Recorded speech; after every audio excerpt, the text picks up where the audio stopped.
ஒரு பெரிய துண்டு இஞ்சி, பெரிய வெங்காயம், பச்சை மிளகு எல்லாமே சாப்பரில் போட்டுட்டேன். இன்றைக்கி நான் வந்து கேரட் ஆட் பண்ணி தான் செய்ய போகிறேன். நீங்கள் வந்து ப்ளெயினாகவும் பண்ணிக்கலாம், இல்லை வெள்ளரிக்காய், சௌ சொரைக்காய் இந்த மாதிரி எந்த காய்கறி வேணுங்களும் நம்ம இந்த மாதிரி சின்னதாக துருவி சேர்த்துக்கலாம். இன்றைக்கி வந்து டாக்ஸுக்காக கொஞ்சம் ப்ரொக்கோலி வேக வச்சு கொடுக்க போகிறேன்.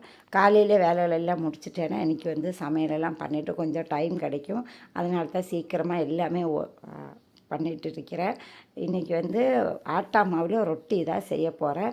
இது வந்து ரொம்பவே டேஸ்ட்டாக இருக்குது. ரொம்ப தண்ணி மாதிரியெல்லாம் மிக்ஸ் பண்ணக்கூடாது. கேரட் எல்லாமே சேர்த்ததுக்கப்புறம் நான் இப்போல்லாம் மல்லியில் ஃப்ரோசனாக தான் ஸ்டோர் பண்ணி வைக்கிறேன். டேஸ்ட்டுக்கு எந்த ஒரு டிஃப்ரென்ஸும் இருக்காது. ரொம்ப நாளைக்கு நமக்கு யூஸும் பண்ணிக்கலாம். இதிலே மல்லியில் எல்லாம் சேர்த்துட்டு அதுக்கப்புறம் தான் ஆட்டா மாவு 1.5 கப் அளவுக்கு சேர்த்து இந்த மாதிரி திக்காக மிக்ஸ் பண்ணி எடுத்தாச்சு. இது குக் பண்ணுற சைடில் வந்து நம்ம சட்னி அரைச்சிக்கணும். அரை மூடி தேங்காய், ஒரு பெரிய துண்டு இஞ்சி, 3 சின்ன வெங்காயம், கொஞ்சம் கறிவேப்பிலை, உப்பு, இவ்வளோ தான். பச்சை மிளகு, வேறு ஒன்றுமே தேவையில்லை. ரொம்ப டேஸ்ட்டாக இருக்கும். இது வந்து தாளிக்காமல் தான் நான் எடுக்க போகிறேன். இடையில வந்து ப்ரொக்கோலியெல்லாம் வேக வச்சு ஆறவும் வச்சுட்டேன் டாக்ஸுக்கு கொடுக்கறதுக்காக.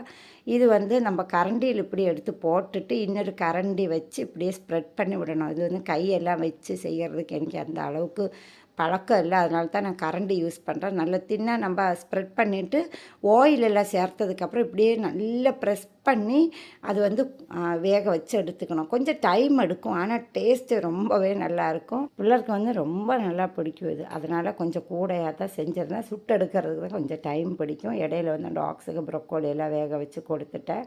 ஸோ டீ எல்லாம் போட்டு வச்சுட்டு தான் அது சாப்பிட்றதுக்காக எல்லாருமா உட்காந்துருந்தேன். பிள்ளரெல்லாம் இருக்கும்போது மட்டும்தான் நான் இந்த மாதிரியெல்லாம் செய்வேன். ஏன்னா அவங்களும் சுட்டெல்லாம் கொடுத்துருவாங்க. ரொம்ப பிடிக்கவும் செய்யும். சூடோடு சாப்பிடும்போது டேஸ்ட்டு ரொம்ப நல்லாயிருக்கும். எனக்கு இது மட்டும் இருந்தாலே போதும், ஃபுல் டே சாப்பிடு.